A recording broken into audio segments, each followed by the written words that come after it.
Selamat datang di channel ini dan selamat hari Minggu. Sahabat-sahabatku yang terkasih, pada akhir-akhir ini Indonesia sedang dihebohkan dengan penghinaan Rocky Gerung kepada Presiden Jokowi. Saya suka mengajak kita semua untuk bermenung dari sudut pandang yang berbeda. Ketika video penghinaan tersebut beredar di publik, maka banyak sekali respon dari berbagai pihak. Para pendukung Rocky Gerung tetap mendukung beliau dengan apa yang ia sampaikan. Sedangkan banyak pihak pun mengecam penghinaan yang diucapkan oleh Rocky Gerung. Mereka mengatakan bahwa sebagai seorang akademisi, Rocky Gerung seharusnya tidak memperlihatkan sikap seperti itu. Karena dengan demikian, Rocky Gerung terlihat sebagai seorang yang tidak memiliki akhlak, tidak memiliki budi pekerti yang baik. Lantas, apa tanggapan Presiden Jokowi? Beliau mengatakan, itu hal kecil, saya kerja saja. Dengan pernyataan ini, beliau mendapat banyak pujian dan respek dari banyak orang. Fakta ini hendak memperlihatkan bahwa ketika manusia semakin memperlihatkan sisi buruknya, maka kemuliaan dirinya akan redup bahkan hilang. Sedangkan ketika seseorang selalu memperlihatkan sisi baiknya, maka kemuliaan dirinya akan semakin bersinar. Bacaan Injil hari ini mengisahkan tentang pesta yang kita rayakan pada hari ini, yaitu Yesus menampakkan kemuliaannya. Dalam peristiwa itu hadir Musa dan Elia, dua tokoh besar perjanjian lama yang pernah mengalami penampakan ilahi secara khusus. Musa mengalaminya di puncak Gunung Sinai. Keluaran pasal 19 ayat 16-19. Dan Elia di Gunung Horeb. 1 Raja-Raja pasal 19 ayat 11-13. Di dalam bacaan yang kedua, Santo Petrus yang merupakan salah satu dari ketiga rasul yang menyaksikan peristiwa penampakan tersebut, ia memberikan kesaksian dengan mengatakan, kami menyaksikan bagaimana ia dalam hal ini Yesus menerima kehormatan dan kemuliaan dari Allah Bapa ketika suara yang maha mulia datang kepadanya dan mengatakan, inilah anak yang kukasihi, kepadanya lah aku berkenan. Suara itu kami dengar datang dari surga ketika kami bersama-sama dengan dia di atas gunung yang kudus. Sedangkan di dalam bacaan yang pertama bercerita tentang penglihatan Nabi Daniel. Nabi Daniel melihat putra manusia di bawah ke hadapan Allah untuk menerima kekuasaan dan kemuliaan. Kekuasaannya adalah kekuasaan yang kekal dan kerajaannya tidak akan musnah.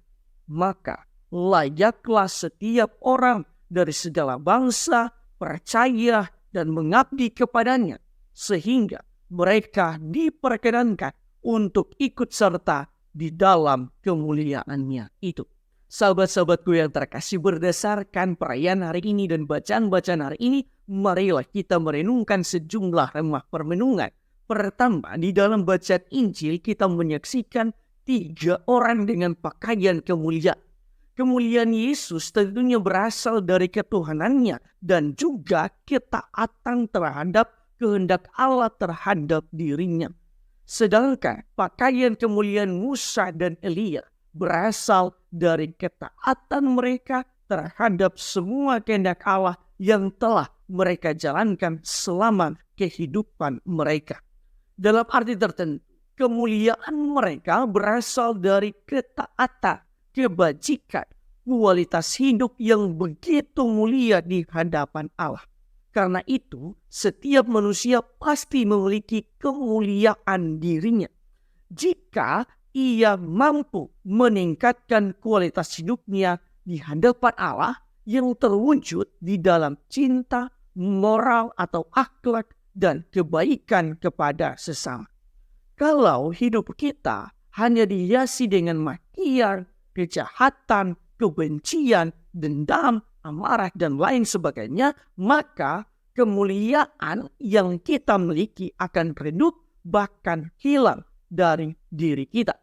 Tetapi jika kita senantiasa menjunjung tinggi kasih, cinta, moral, akhlak, dan kebaikan kepada sesama, maka kemuliaan diri kita akan semakin terlihat di hadapan orang lain berupa respek maupun rasa hormat terhadap diri kita.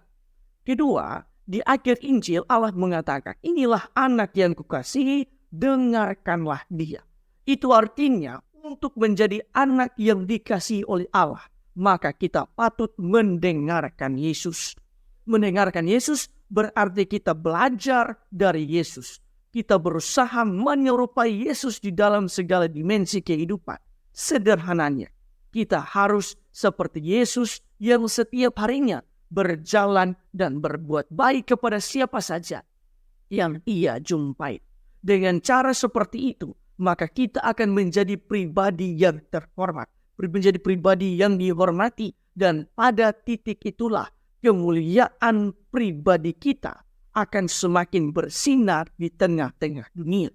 Dalam arti tertentu, bukan jabatan dan kedudukan yang membuat orang lain menghormati diri kita, bukan pula kepintaran dan kekayaan yang membuat kemuliaan kita semakin bersinar, tetapi akhlak yang baik, kebaikan, dan cinta kepada sesama itulah yang membuat kemuliaan diri kita semakin bersinar.